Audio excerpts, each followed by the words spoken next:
El Señor está aquí, hermanos. Su Espíritu Santo está en medio de nosotros y también nos quiere hablar a través de su palabra. Todo esto es con un propósito, hermano. Todo lo que hacemos en este lugar es con un propósito. Y este es el momento de escuchar la instrucción de Dios, de que el Señor hable a nuestras vidas. Y quiero preguntarle si trajo su Biblia en este día.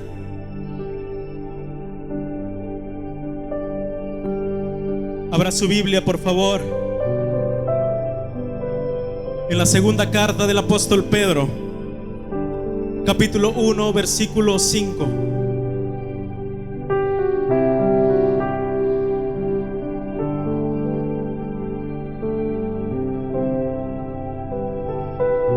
Segunda de Pedro, capítulo 1, versículo 5 al 11.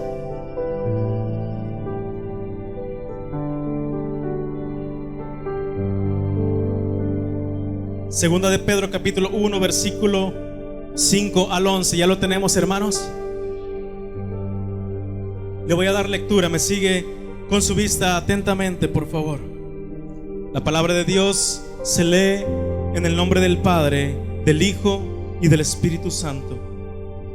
Vosotros también, poniendo toda diligencia por esto mismo, añadid a vuestra fe virtud, a la virtud conocimiento, al conocimiento dominio propio, al dominio propio paciencia, a la paciencia piedad, a la piedad afecto fraternal y al afecto fraternal amor. Porque si estas cosas están en vosotros y abundan, no os dejarán estar ociosos ni sin fruto en cuanto al conocimiento de nuestro Señor Jesucristo. Pero el que no tiene estas cosas tiene la vista muy corta, es ciego, habiendo olvidado la purificación de sus antiguos pecados. Por lo cual, hermanos, tanto más procurad hacer firme vuestra vocación y elección, porque haciendo estas cosas no caeréis jamás.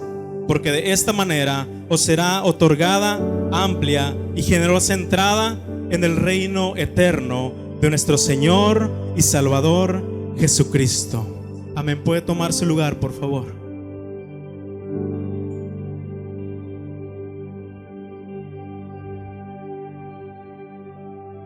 Quisiera iniciar, hermanos, hablando acerca del cristianismo. El cristianismo, hermanos, no es una simple religión. No es una religión más que está llena de rituales, una religión que está llena de protocolos. Es el contacto directo del hombre con Dios por medio del Espíritu Santo. No son simplemente ceremonias donde Dios hace todo y los demás observamos lo que Dios hace. Es un estilo de vida. El cristianismo es un estilo de vida que implica acción.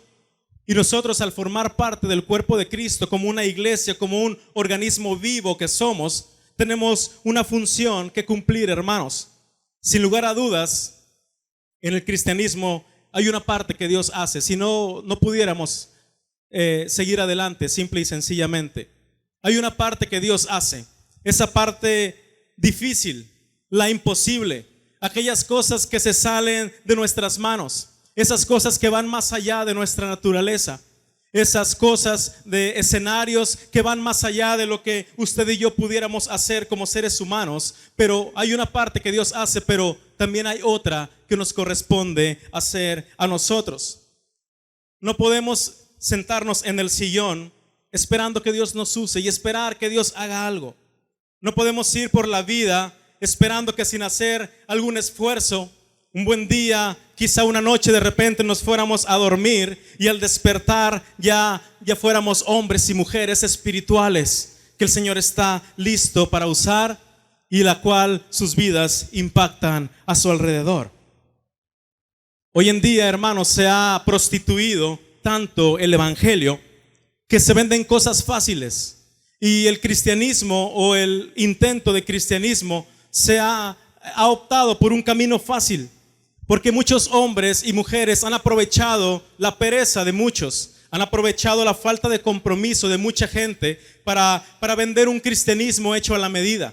Por eso hay iglesias que profanan esto, iglesias que predican esto, un cristianismo hecho a la medida, donde no importa tu conducta, donde no importa la forma en que tú lleves a cabo tu vida, donde no importa si tú tienes un buen o mal testimonio, donde no importa si tú tienes un esfuerzo por cumplir o por tratar de cumplir lo que dice la palabra de Dios. Se ha hecho un cristianismo barato, un cristianismo donde lo que dice la palabra se adapte a la conducta de la gente. Dime cómo eres. Tú así eres, ok, entonces te voy a vender un cristianismo que se adapte a lo que tú eres, para que no te sientas incómodo, para que no te vayas, para que no te enojes, y no que nuestra conducta se tenga que modificar para cumplir lo que dice la palabra de Dios.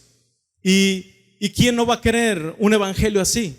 Humanamente, ¿quién no querría un evangelio así? Donde nos digan siempre que todo es victoria sobre victoria, donde siempre va a haber alegría, donde siempre va a haber gozo, donde nos estén diciendo todo el tiempo que no importa cómo vivamos, Dios nos ama, donde no tengamos que pagar el precio para caminar con Dios, sino que con solo hacer cosas como pactar, decretar y aportar, te haces merecedor de todas las bendiciones del cielo. Y ¿sabe qué, hermanos? Eso quisieran muchos. Sería lo más cómodo, la verdad, humanamente hablando, pero debemos entender que las cosas de Dios no son así. Debemos entender, hermanos, que la vida cristiana, o que en la vida cristiana no hay varitas mágicas. En la vida cristiana no hay atajos que nos permitan acortar el camino para llegar más rápido a nuestro destino. Qué fácil sería, hermanos, saltarnos el desierto y de un día para otro ya estar en la tierra prometida. ¿A poco no sería bonito eso, humanamente? ¿A poco no sería lo más cómodo, lo más fácil? Qué hermoso sería para nosotros como seres humanos que no tuviéramos que pasar ningún proceso y de un día para otro ya ser esas vasijas que están listas para ser usadas para la gloria de Dios. Pero las cosas no son así.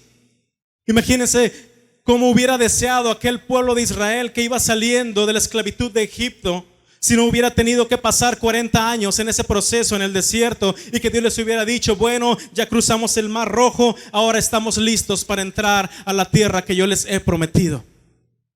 Pero las cosas no son así. Las cosas no funcionan de esa manera. Dios tuvo que procesar a su pueblo, y cuando estuvieron listos, entonces les dio la promesa, les dio esa tierra que Dios había preparado para ellos. En la Biblia, hermanos, no hay ningún caso de alguien que pudo disfrutar del resultado sin primero haber sido procesado por Dios. Jesús le dijo a Pedro: Pedro, Satanás te ha pedido para zarandearte como a trigo. Y seguramente algún cristiano moderno hubiera deseado que en la palabra de Dios dijera: pero no te preocupes, ¿sabes qué? No te apures, Pedro. Yo le dije a Satanás que no podía tocarte, porque con los hijos de Dios nadie se mete.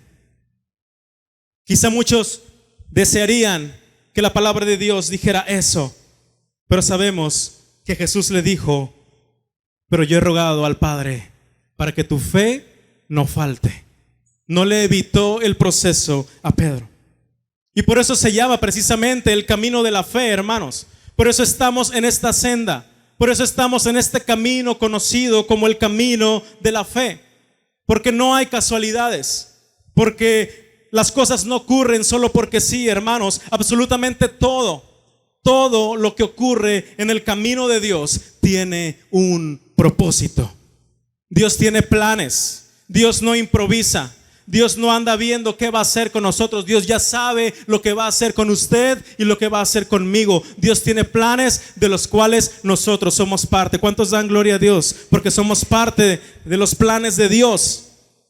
A pesar de que mucha gente quiere ver a Dios como un mago que con su poder le otorgue todas las cosas que pidan, la Biblia nos enseña que las cosas no funcionan de esa manera. Y en este capítulo 1, hermanos, de su segunda carta, el apóstol Pedro nos muestra 7 cualidades espirituales, las cuales debemos añadir a nuestra fe si queremos ser fructíferos en todo lo que hagamos. Si lo podemos ver de esa manera, es como una especie de receta a la que se tienen que ir agregando ingredientes para que al final podamos ver los resultados reflejados en nuestra vida. Yo titulé este mensaje: la fe solo es el comienzo. Diga conmigo: la fe solo es el comienzo. Y las dos cartas de Pedro, en la primera de ellas, fue escrita para animar a los cristianos que estaban bajo una violenta persecución en ese tiempo. Pero su segunda carta, esta que estamos leyendo, hermanos, fue para advertir a esos mismos creyentes acerca de los peligros que les generaban los falsos maestros y las influencias dañinas. Y antes de continuar, hermano, quisiera hablar un poco acerca de Pedro, acerca de quién era Pedro. Si bien es cierto que es un personaje bastante conocido, sabemos las cosas básicas de Pedro.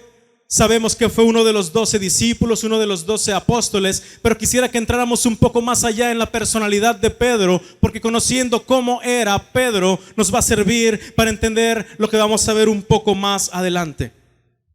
Pedro, hermanos, era un hombre casado, de oficio pescador, que vivía en la localidad de Betsaida, junto al mar de Galilea. Él un día permitió que Jesús usara su barca para dar un discurso a una multitud, y después, siguiendo las mismas instrucciones de Jesús, realizó una pesca milagrosa, a lo cual Pedro respondió: apártate de mí, Señor, porque soy un hombre pecador. Pero después escuchó unas palabras que le dijeron: no tengas miedo, sígueme y yo te voy a hacer un pescador de hombres. Ese fue el suceso que cambió la vida de Pedro. Ahí la vida de Pedro fue transformada. Ahí la vida de este hombre pescador, de este hombre común y corriente, si lo podemos llamar de esa manera, fue transformada. Tomó un giro su vida, y a partir de ese llamado que le hizo nuestro Señor Jesucristo, Pedro jamás fue el mismo. Pero quisiera entrar más allá en la vida de Pedro. Pedro era caracterizado por algo más que solamente ser un pescador. Pedro tenía un carácter, digamos, un poco diferente a los demás.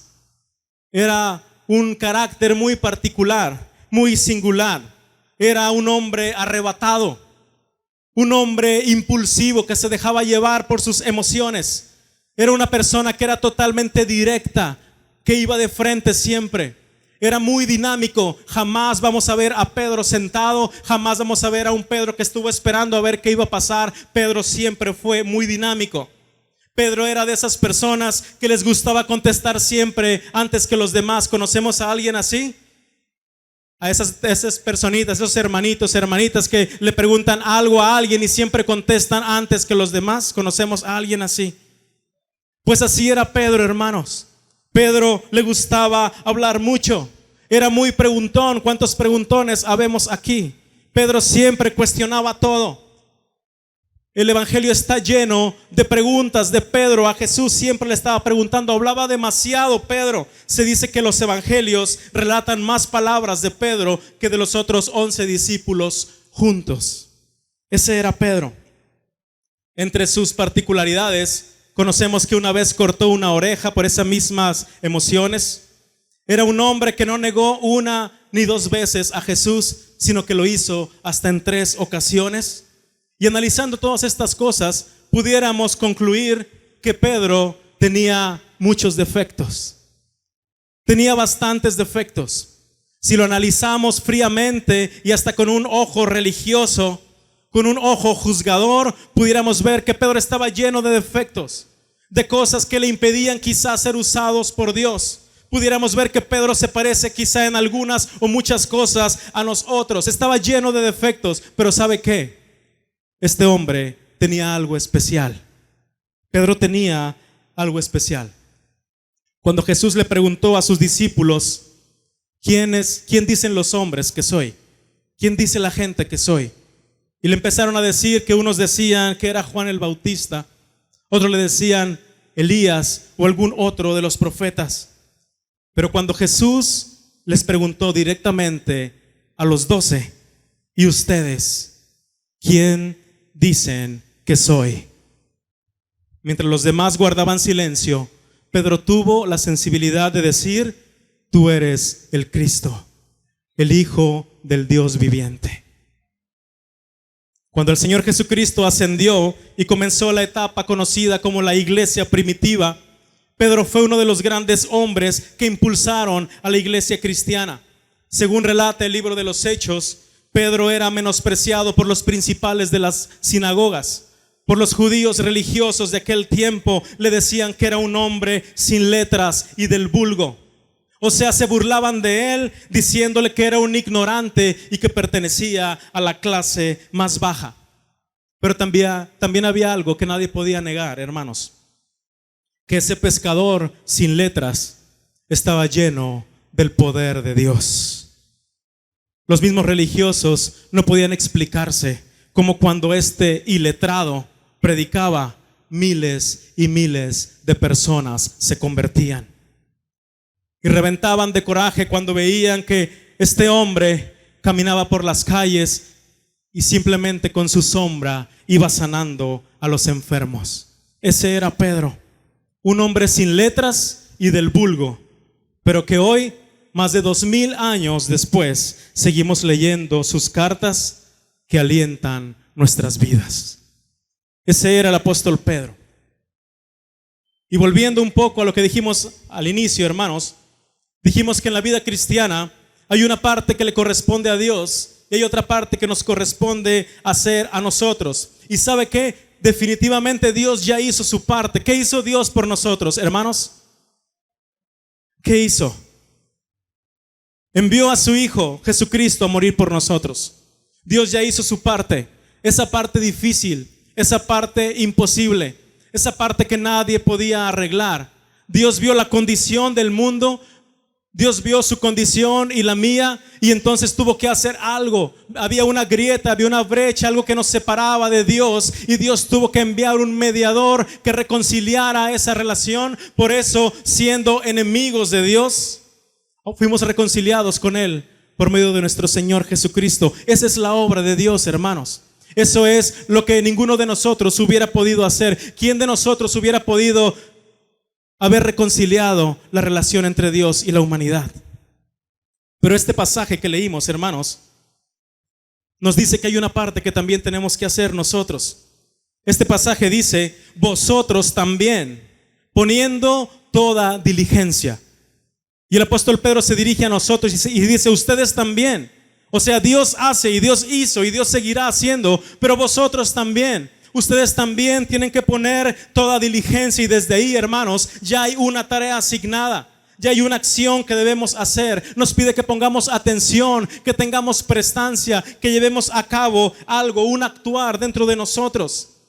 Es por eso que mucha gente al venir al camino de Dios se sorprende, porque quizá vienen buscando una religión más. Tal vez vienen buscando un lugar que ellos venían con la expectativa de encontrar otra cosa. Y alguien puede decir: o sea, voy a ir a la iglesia cristiana, pero también hay algo hay una parte que yo tengo que hacer, que no Dios hacía todo. Mucha gente viene buscando una religión donde su única responsabilidad sea venir y sentarse, y que el pastor y los servidores hagan todo lo demás. Pero si pudiéramos decirlo así, hermanos, este pasaje de segunda de Pedro es como esa receta de cocina. Una receta de cocina que empezó Dios. Dios puso el primer ingrediente. Dios puso la fe. Dice el libro de Romanos capítulo 12 que el Señor ha puesto una medida de fe en cada uno de nosotros. Dios ha puesto una porción de fe en cada uno, hermanos. En cada uno, como el Señor quiso, ha puesto la fe en nosotros. Porque definitivamente Dios tuvo que poner esa medida, hermano, porque si de nosotros dependiera, dígame cuándo nos acercaríamos a Dios. Si de nosotros dependiera, hermano, jamás creeríamos en el Señor. Si por nosotros fuera, voluntariamente, nunca nos hubiéramos acercado arrepentidos y reconociendo nuestros pecados. Es por eso que Dios tuvo que poner una medida de fe en cada uno de nosotros, para que brotara una esperanza, para que nos diéramos cuenta que hay una nueva vida, para que nos acordáramos que hay una manera distinta de hacer las cosas. Dios tuvo que dar el primer paso y colocar ese ingrediente en nuestro corazón, hermanos. Por eso la fe es un don. Por eso la fe es un regalo de Dios. Dice la palabra: porque por gracia sois salvos. ¿Por medio de qué? Por medio de la fe. Y dice: y esto no es de vosotros. O sea, ustedes no hicieron nada para tener la fe. Esto es un don de Dios, es un regalo de Dios, para que nadie se gloríe, para que ninguno de nosotros pensemos que tuvimos que ver algo con el regalo que Dios nos dio a nosotros, sabiendo que lo único que aportamos en la obra de la salvación, ¿sabe qué es? El pecado. Eso es lo único que aportamos en la obra de salvación, el pecado que hizo necesaria la obra de Dios en nuestras vidas. Debemos tener en cuenta, hermanos, que esta serie de cualidades espirituales que se mencionan aquí y que tenemos que cultivar son para los creyentes. Pedro nos está hablando a nosotros y le estaba hablando a los creyentes, a la iglesia, porque Pedro está dando por hecho que ya contamos con esa fe que Dios puso en nosotros, como esa estructura básica donde tienen que irse agregando las siguientes 7 virtudes. Si no hay fe, hermanos, entonces ¿qué estamos haciendo aquí? Inconscientemente, el estar sentado ahí en ese lugar, el que nosotros estemos en este lugar, quiere decir que tenemos fe, porque oramos a un Dios que no vemos, porque hace un momento cantábamos y adorábamos a un Dios que no podemos ver, porque venimos y le traemos nuestras peticiones, nuestras necesidades a un Dios que creemos que puede arreglar los problemas en nuestra vida, que creemos en un Dios que puede tendernos la mano. Eso es fe. Si usted no tuviera fe, no estuviera sentado ahí, hermanos, porque venimos a invocar, a buscar a un Dios que no podemos ver. No podemos seguir sin la fe. Si no hay fe, ¿para qué agregamos los demás ingredientes si no creemos en Dios? Si no tenemos esperanza. La fe es la base de todos. Sin fe, simple y sencillamente, es imposible agradar a Dios. Y esa segunda cualidad que menciona Pedro y que debemos agregar inmediatamente después de la fe es la virtud. Quisiera que pudiera acompañarme, por favor, al libro de Éxodo, capítulo 18, versículo 21. Éxodo, capítulo 18.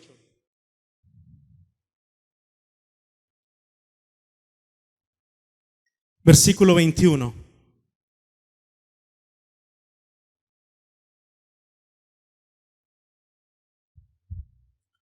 ¿Ya lo tenemos? Amén, dice la palabra. Además, escoge tú de entre todo el pueblo varones de ¿qué? Dígalo fuerte, varones de ¿qué? De virtud, temerosos de Dios, varones de verdad, que aborrezcan la avaricia, y ponlos sobre el pueblo por jefes de millares, de centenas, de 50 y de 10.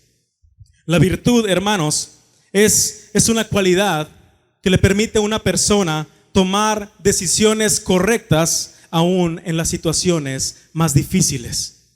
Es por eso que Jetro le dijo a su yerno Moisés que escogiera hombres virtuosos, personas de virtud que le ayudaran a juzgar los asuntos del pueblo y así se pudiera aligerar un poco la carga que tenía Moisés. Personas que supieran tomar decisiones correctas, sea cual fuera el escenario, no importa lo difícil que fuera. Y hermanos, qué importante es que nosotros podamos ser hombres y mujeres de virtud. Yo pregunto, viendo la situación que estamos viviendo, no solamente por estos últimos días o semanas de violencia, en general la maldad que ha habido sobre la tierra y que sigue en aumento cada día, será prudente ser esos hombres que tomen decisiones correctas en situaciones difíciles. Será necesario que tengamos virtud, hermanos. Todo lo que hacemos aquí tiene un propósito. Todo lo que usted escucha, lo que yo escucho, todo lo que hacemos aquí tiene un propósito, hermano. Alguien lo recibió ahí en la entrada con un propósito. Alguien le dio la bienvenida aquí en la entrada del santuario y lo sentó amablemente en un lugar con un propósito. Hace un momento alabábamos al Señor y adorábamos al Señor, no porque se nos haya ocurrido, no porque dice el programa, no porque hay un espacio el cual tenemos que rellenar con alguna actividad.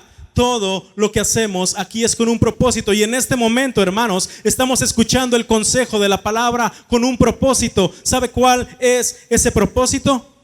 Que podamos llevar a la práctica todo lo que estamos escuchando. Porque si no lo llevamos a la práctica, hermanos, si solamente venimos y escuchamos, si solamente estamos de acuerdo con lo que dicen, si solamente decimos qué bonito los cantos, qué bonito hablan, qué bonito dice la palabra de Dios, pero no pasa de ahí. Pero si no le ponemos virtud pues a lo que estamos escuchando, no tiene ningún sentido que estemos en este lugar solamente siendo acumuladores de información. Tenemos que llevar a la práctica todo lo que se nos está enseñando cada día, hermanos. Digamos que este solamente es el cuartel. ¿Cuántos soldados hay aquí? Este solamente es el cuartel, pero el campo de batalla, hermanos, se encuentra al salir por esa puerta. Allá es donde tenemos que llevar a la práctica todo lo que estamos aprendiendo en este lugar. ¿Cuántos dicen amén? La virtud, hermanos, es lo que hace que la palabra de Dios sea una realidad en nuestra vida. Por eso tienen un orden estas cualidades espirituales. Por eso no podemos poner ingredientes unos antes que otros. Dice, añade a tu fe virtud. O sea, que el conocimiento, o sea, que las verdades de la palabra de Dios se hagan una realidad en nuestra vida. Cuando el Señor Jesucristo iba caminando y iba entre una multitud y la multitud lo apretaba, y de repente Jesús se detiene y dice, alguien me tocó. Imagínese esa pregunta o esa afirmación para sus discípulos que le dijeron, Señor, la multitud te aprieta, la multitud te oprime y dices que alguien te tocó.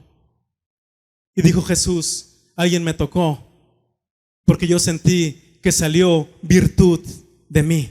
Así dice el Evangelio, porque salió virtud, porque salió poder.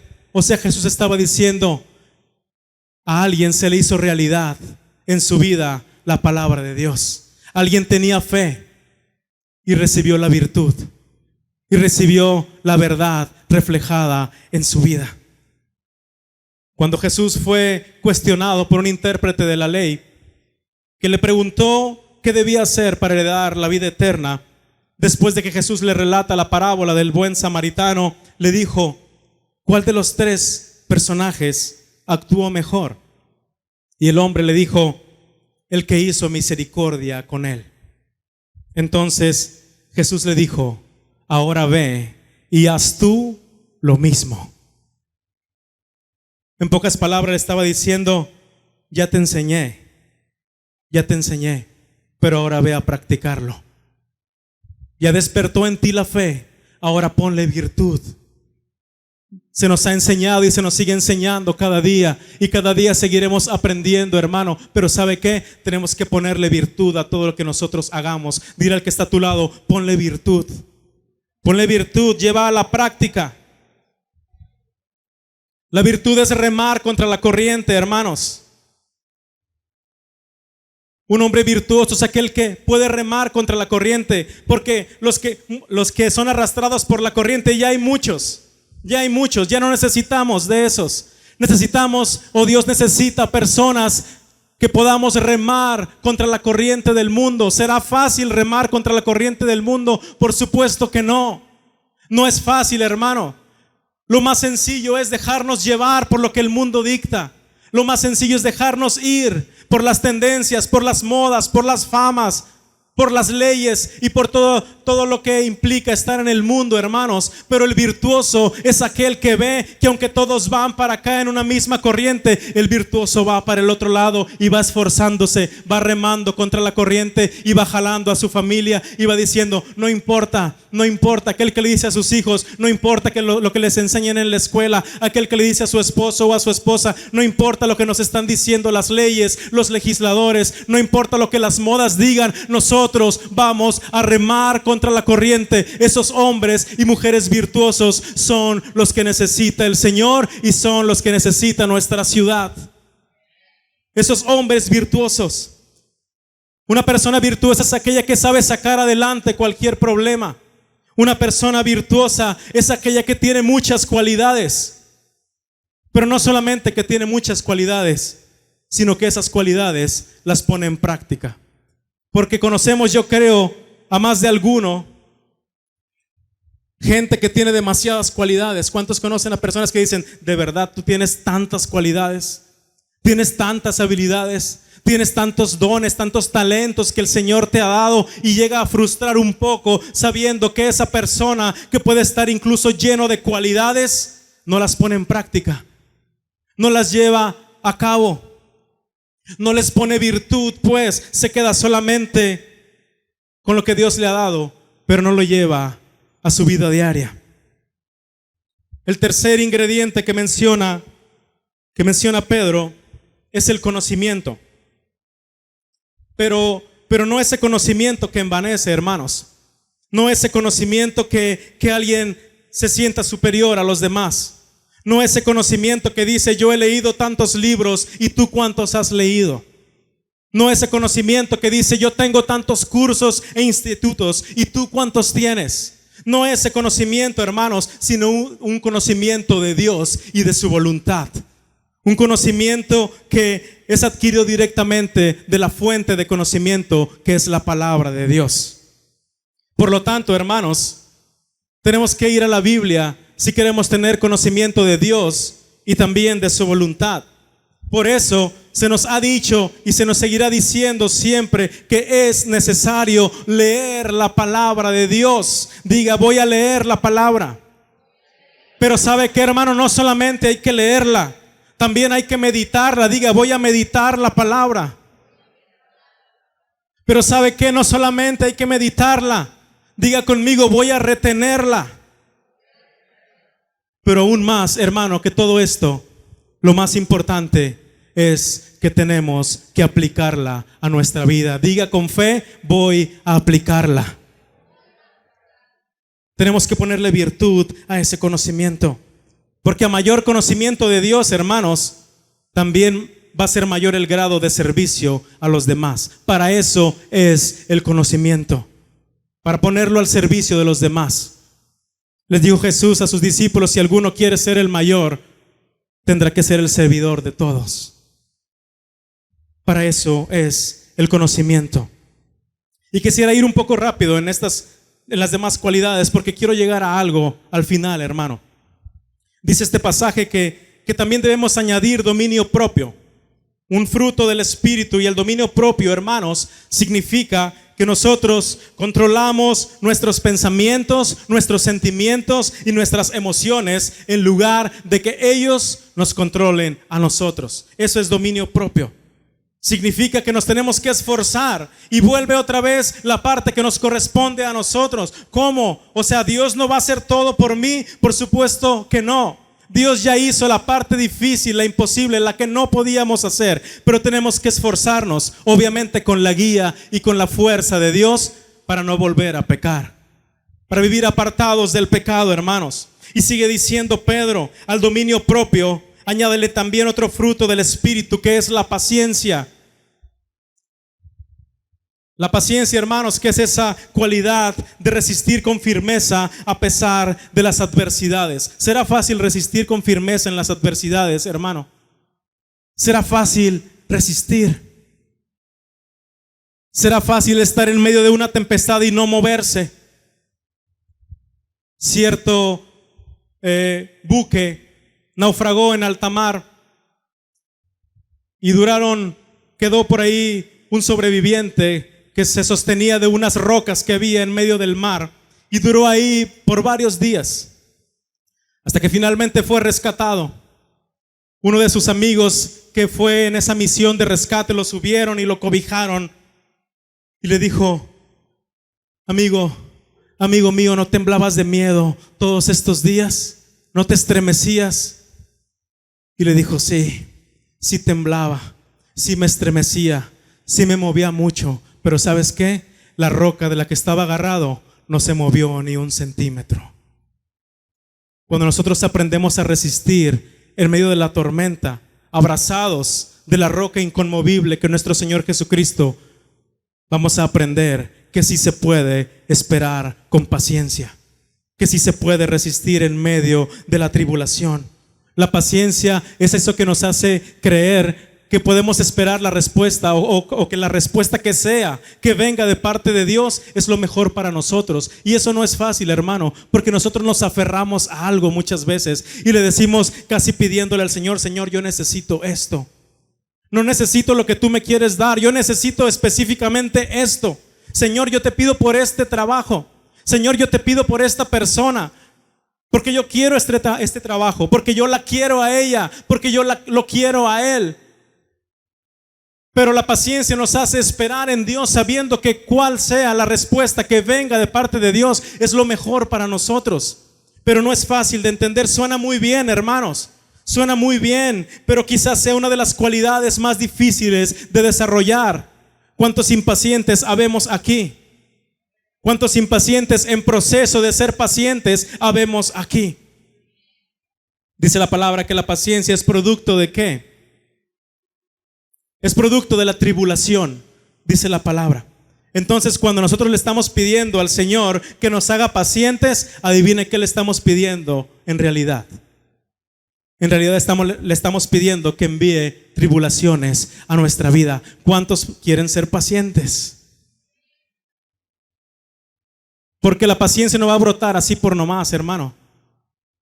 No podemos irnos a dormir y despertar y decir, me dormí siendo impaciente y desperté siendo la persona más paciente del mundo. La paciencia es producto de la tribulación. Cuando venga el fuego, cuando vengan los ríos que nos quieren ahogar, cuando vengan las tempestades que se levantan en nuestra vida, cuando vienen todas las tribulaciones y todos los problemas que nos rodean, de repente ahí en medio de la tribulación va a brotar dentro de nosotros ese fruto del Espíritu llamado paciencia. Y es necesaria la paciencia en el camino de Dios, hermanos. Después viene la piedad. La piedad que es sentir compasión por alguien que merece un castigo. Y si analizamos esta definición, se parece mucho a lo que Dios hizo por nosotros. Dios tuvo piedad de nosotros. Dios tuvo compasión por alguien, por personas que merecíamos un castigo. Dios tuvo piedad y dijo, ¿sabes qué? Tú no vas a sufrir. Tú no vas a sufrir el castigo. El castigo va a ir sobre alguien más. El castigo lo va a sentir alguien más. La copa de mi ira que yo iba a derramar sobre ti, la voy a derramar sobre alguien más. Ese alguien más es nuestro Señor Jesucristo, hermanos, que tomó nuestro lugar, ese cordero sustituto que tomó el lugar que nos correspondía a nosotros. Después también viene el afecto fraternal. El afecto fraternal, que es el amor entre hermanos, que es esa relación entre hermanos, es ese afecto que damos a las personas que consideramos muy cercanas. Y sabe qué, hermano, puede sonar muy sencillo, pero en realidad no es tan fácil tener afecto fraternal con todos. Siempre podemos decir, bueno, es que quizá me cuesta un poco más con esta persona o con aquella. Pero realmente, hermanos, la única forma en que nosotros tratemos a los demás con este afecto es viéndolos como Dios los ve. Si yo me olvido de quién es cada uno y empiezo a ver que cada uno es un hijo de Dios, entonces ese afecto fraternal debe brotar en mí. Si usted se olvida de quiénes están a su alrededor y los ve como el especial tesoro de Dios, entonces los vamos a empezar a tratar de una manera diferente. Si yo veo a cada persona, a cada hermano, como ese alguien que ha sido lavado con la sangre de Jesús, entonces voy a tratar con afecto fraternal a cada uno de los que me rodean. Y finalmente, hermanos, hay un último ingrediente. Menciona el apóstol Pedro que a toda esta receta le agreguemos amor. Que le agreguemos amor. ¿Y qué pudiéramos decir del amor, hermanos? ¿O qué no pudiéramos decir del amor? El amor siendo una de las cualidades de Dios por excelencia, sabiendo nosotros que Dios no tiene amor. Dios es el amor. Dios es el amor. Dice la palabra de Dios que el amor cubre multitud de pecados. Por amor el Señor envió a su Hijo a morir por nosotros. Por amor usted está sentado hoy este domingo en la mañana. Por amor usted ha despertado. Por amor el Señor nos ha salvado a usted y a mí.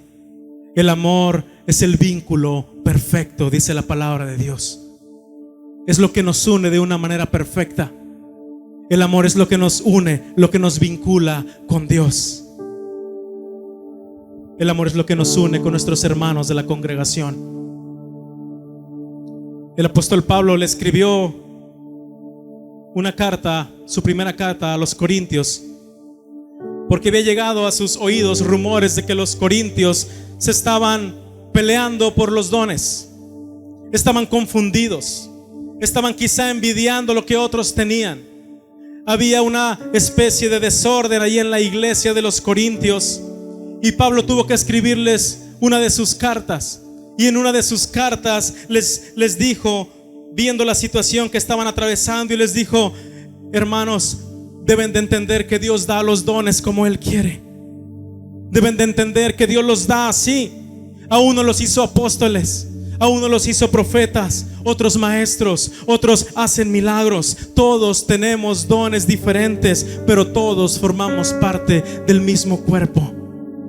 Y les empezó a decir: está bien que procuren los mejores dones, está bien que busquen los mejores dones, pero ¿saben qué? Yo les muestro un camino aún más excelente. Y después de eso escribe uno de los capítulos más hermosos de la Biblia, el capítulo 13 de su primera carta a los Corintios, titulado La preeminencia del amor. O sea, el amor por encima de todo. Imagínense, hermanos, cómo se sintieron los corintios estando en esta situación, cuando Pablo, con todo lo que pasaba, y quien representaba a Pablo para ellos y para la obra de Dios, les dijo: puedo hablar lenguas angelicales, puedo profetizar, puedo entender todos los misterios y toda ciencia, puedo tener tanta fe que hasta haga mover los montes de un lado para otro, puedo dar todos mis bienes a los pobres, puedo incluso ofrecer mi cuerpo para ser quemado. Pero si no tengo amor, de nada me sirve. Pero si no tengo amor, entonces nada soy. Porque les digo a ustedes que se pelean por los dones, que el amor es sufrido, es benigno. El amor no tiene envidia, no es jactancioso, no se envanece, no hace nada indebido. El amor no busca lo suyo, no se irrita, no guarda rencor, no se goza de la injusticia, mas se goza de la verdad. Todo lo sufre, todo lo cree, todo lo espera, todo lo soporta. El amor nunca deja de ser. La preeminencia del amor. El amor por sobre todas las cosas. ¿Cuántas veces, hermano, nuestras vidas se parecen a lo que pasaba con los corintios? Y nos preguntamos: ¿por qué, Dios? ¿Por qué yo no puedo cantar como Marcos? ¿Por qué yo no puedo tocar como alguien más? ¿Por qué yo no puedo predicar como fulano, como sutano? ¿Por qué yo no puedo enseñar como lo hace la hermana? ¿Por qué yo no tengo la personalidad que tiene el hermano o la hermana? Porque yo no puedo obrar de esa manera, y vivimos frustrados y podemos llegar a vivir frustrados. Y esta carta, si la pudiera volver a escribir el apóstol Pablo, nos pudiera decir: hermanos, entiendan, Dios da los dones como Él quiere. A uno los hizo profetas, a otros maestros, a otros apóstoles, otros hacen milagros. Y si quieren, busquen los mejores dones, está bien, pero yo les enseño un camino más excelente, el camino del amor. La preeminencia del amor, el amor por sobre todas las cosas. Este fue el último ingrediente en la receta de Pedro.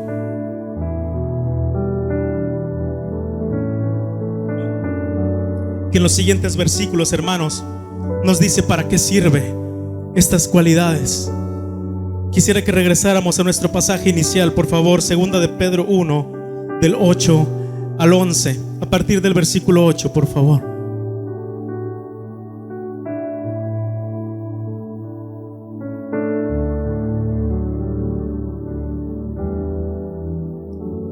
Dice la palabra: porque si estas cosas, ¿cuáles cosas? Estas cualidades que acabamos de ver, si esto está en vosotros y abunda, no os dejarán estar ociosos ni sin fruto en cuanto al conocimiento de nuestro Señor Jesucristo.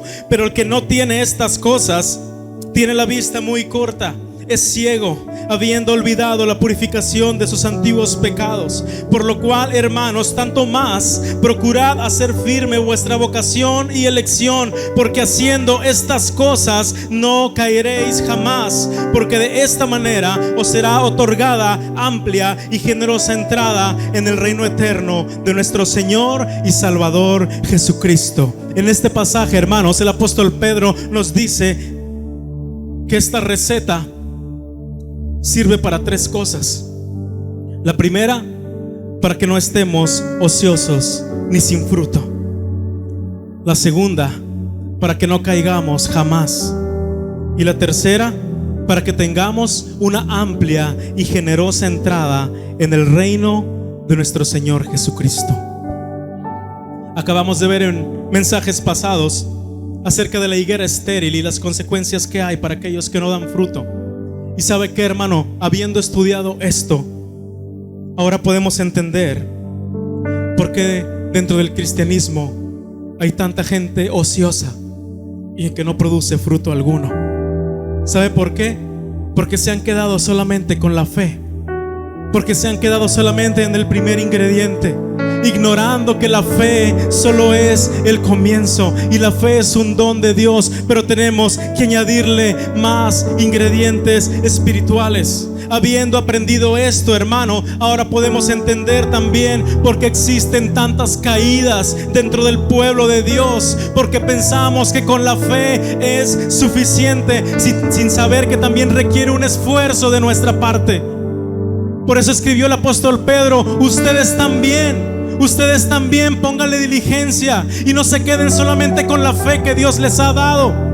Añádanle a esa fe virtud, o sea, lleven a la práctica lo que Dios ha puesto en su corazón. Todo lo que estamos aprendiendo, hermanos, tenemos que ponerle virtud, tenemos que ponerle los demás ingredientes para al final tener una receta que pueda tener un efecto en nuestra vida, una receta que nos vaya a llevar a no estar ociosos ni sin fruto, a una receta que nos va a ayudar para no caer jamás, a una receta que nos va a dar una amplia y generosa entrada en el reino eterno de nuestro Señor y Salvador Jesucristo. Tenemos que poner los demás ingredientes, tenemos que poner las demás cualidades espirituales. Añádale a su fe, añádale virtud, añádale conocimiento, añádale dominio propio, añádale paciencia, piedad, afecto fraternal, y al último, encima de todo, póngale la preeminencia del amor, y va a ver cómo Dios nos va a empezar a transformar. Para eso sirve, hermano. Y quisiera terminar con esto. Ahí en su Biblia, quisiera preguntarle qué título tiene en su Biblia este pasaje que estamos leyendo. ¿Cómo se llama este pasaje de segunda de Pedro? ¿Cómo se llama, hermanos? ¿Partícipes de qué?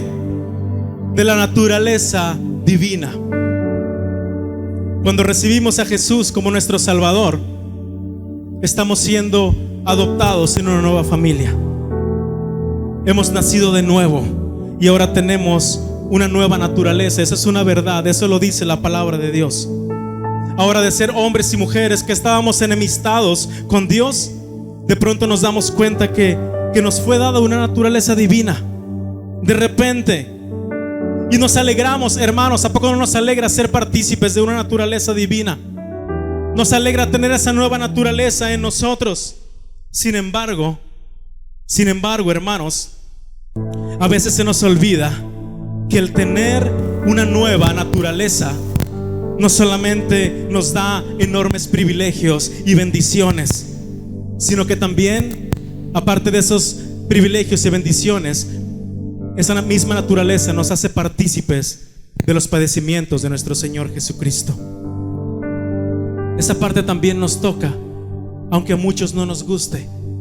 Esa parte de los padecimientos, está bien, somos partícipes de la naturaleza divina. Ok, ahora fuimos adoptados. Ok, ahora somos herederos. Ok, ahora han sido derramadas las bendiciones de Dios. Ok, ahora tenemos la promesa de una futura vida eterna al lado de nuestro Señor Jesucristo. Esa misma participación de la naturaleza divina nos hace también parte de lo que sufrió nuestro Señor Jesucristo.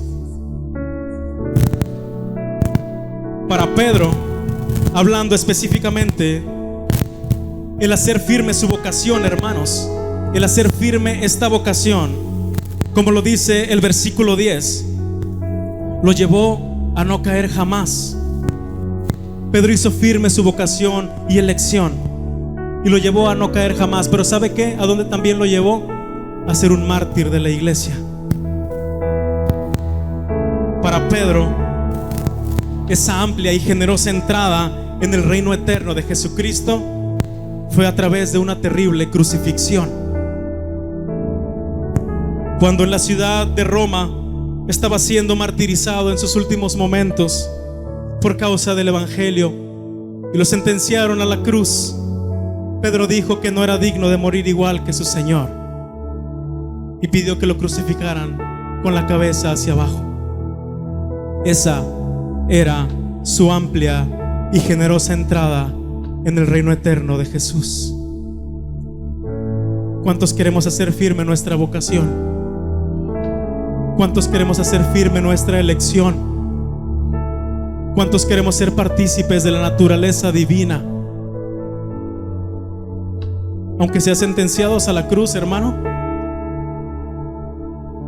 aunque sea siendo martirizados, aunque sea siendo ultrajados, aunque sea siendo desterrados de la sociedad, aunque tu familia no te hable, aunque nos corran del trabajo, aunque nos quedemos sin nada, aunque nos sentencien a muerte, hay una amplia y generosa entrada para el reino de Jesús. Para Pedro fue a través de un martirio y una crucifixión. ¿Cuál es el precio que usted y yo estamos pagando para ganarnos esa entrada en el reino de Jesús? Y sabe, hermano, en esos tiempos no había un símbolo más vergonzoso y sucio que representaba tortura, muerte y vergüenza como la cruz. Pero Dios, hermanos, Dios decidió usar ese símbolo y transformarlo en un símbolo que ha dado esperanza a millones y millones durante más de 2000 años. Dios es capaz de tomar una cruz de vergüenza y convertirla en un símbolo de esperanza. Dios es capaz de tomar cosas malas y hacer las cosas para bien. ¿Sabe qué, hermano? Este lugar está lleno de cosas malas, solamente cosas malas. Éramos los que estamos en este lugar y no nos hizo cosas buenas, porque no hay bueno ni uno, solamente Dios. De ser cosas malas nos ha hecho cosas para bien.